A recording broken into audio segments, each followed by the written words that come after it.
Part 2. Sa sumunod na isang oras, nagkunwari akong gumagawa ng homework sa dining table. Pero ang totoo, busy ako sa pag-obserba sa kanila. It's what I call passive manifestation. Hey Jerome, kaswal na sabi ni Brian sa pagitan ng mga laro. Pupunta ka ba sa school fair sa campus ni Ana sa susunod na Biyernes? Nabalitaan ko na bukas daw to para sa mga tagalabas ngayong taon. Biglang naging radar ang tainga ko, sis. Malaking event ang senior high school fair. May mga marriage booth, jail booth, at live bands. Kumbaga, ito ang pinaka-breeding ground ng teenage drama at landian. Na may exam ako nung gabi na yon, daing ni Kuya. Bakit? Gusto mo bang balikan ang high school glory days mo, tanda? Nagtatanong lang, kibit balikat ni Brian habang inihahagis ang controller sa sofa. Baka tignan ko lang. Tutugtog din naman doon ang banda ng pinsan ko. Pagkatapos ay lumingon siya ng tuluyan sa akin. Diretso ang tingin sa akin mula sa kabilang panig ng kwarto. Pupunta ka ba, Ans? Siyempre naman, sabi ko. Pilit pinapagana ang aking cool at unbothered era. Kasama ako sa organizing committee para sa jail booth. Ipinapakulong namin ang mga tao para sa crimes against fashion at general annoyance. Ngumiti si Brian ng malapad sabay sandal sa mga unan. Ganun ba? Mukhang kailangan kong mag-ingat para hindi ako maaresto. Oh, siguradong maaaresto ka. Bulong ko sa sarili ko. Iniisip ang litratong nasa bulsa ko. Nang mag-7 p.m. ay tumayo na si Brian para umuwi. Sige, Chief.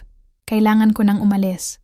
Kailangan kong matapos ang isang fluid mechanics plate bago mag-midnight, kundi literal na isasakripisyo ako ng prof ko sa mga Diyos. Pamamaalam niya kay Kuya. Nag-brofist naman si Kuya sa kanya. Good luck, man. Huwag kang mamamatay. Naglakad si Brian sa pinto pero huminto bago ito buksan. Lumingon siya sa akin. Hindi ko mabasa ang ekspresyon ng mukha niya. Ana, tignan mo ang messenger mo mamaya. Isesend ko sa'yo yung mga math notes. Okay, salamat Brian. Pagkasara ng pinto, nagantay muna ako ng eksaktong 3 segundo bago ko hinarap ng agresibo ang kuya ko. Kuya, bakit may litrato ko sa bag si Brian? Tanong ko. Tuluyan ng binitiwan ang lahat ng aking poise at composure. Tiningnan ako ni Kuya na parang tinubuan ako ng pangalawang ulo. Anong pinagsasabi mo? Yung litratong yun? Bigla siyang humagalpak ng tawa. Dude, ibinigay ko sa kanya yan noong 1 linggo. Ginamit kong bookmark para sa textbook na hiniram niya at sinabi ko sa kanya na bantayan niya, keep an eye on it, para hindi mawala kasi gusto ni Mama ang physical print na yan para sa album. At doon na nga po nagkapira-piraso ang aking buong fantasy world. Ang Delulu era ay opisyal nang nagtapos. Hindi pala, bantayan mo si Ana dahil sikreto ko siyang mahal. Kundi, bantayan mo ang papel na ito dahil papatayin ako ng nanay mo kapag nawala to. Feeling ko ako na ang pinakamalaking clown sa buong Republika ng Pilipinas. Umakyat ako sa kwarto ko. Isinubsob ang mukha sa kama.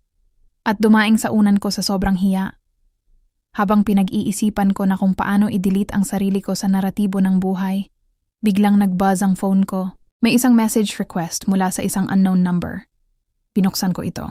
Ang text ay galing sa isang hindi rehistradong numero at ang nakasulat doon, Hey, alam kong sinabi sa iyo ni Jerome yung kwento tungkol sa photo bookmark. Imbento lang yon para mapagtakpan ako. Magkita tayo sa school fair jail booth sa susunod na Biyernes, eksaktong 6 p.m. Mag-usap tayo ng seryoso. End of Chapter 2. Plot twist of the century, mga bestie. Akala ko ako na ang literal na clown of the year, pero isang misteryosong text ang biglang nagpabago sa takbo ng laro. Sisirain na ba ni Brian ang ultimate bro code? I-hit mo na ang follow button ngayon din, dahil sa Chapter 3, magkakaalaman na sa school fair jail booth at mukhang paparating na ang matinding tensyon. Mag-drop ng next sa comments kung abangers ka na. Follow Story Corner for more narrated romance stories. New chapters every day.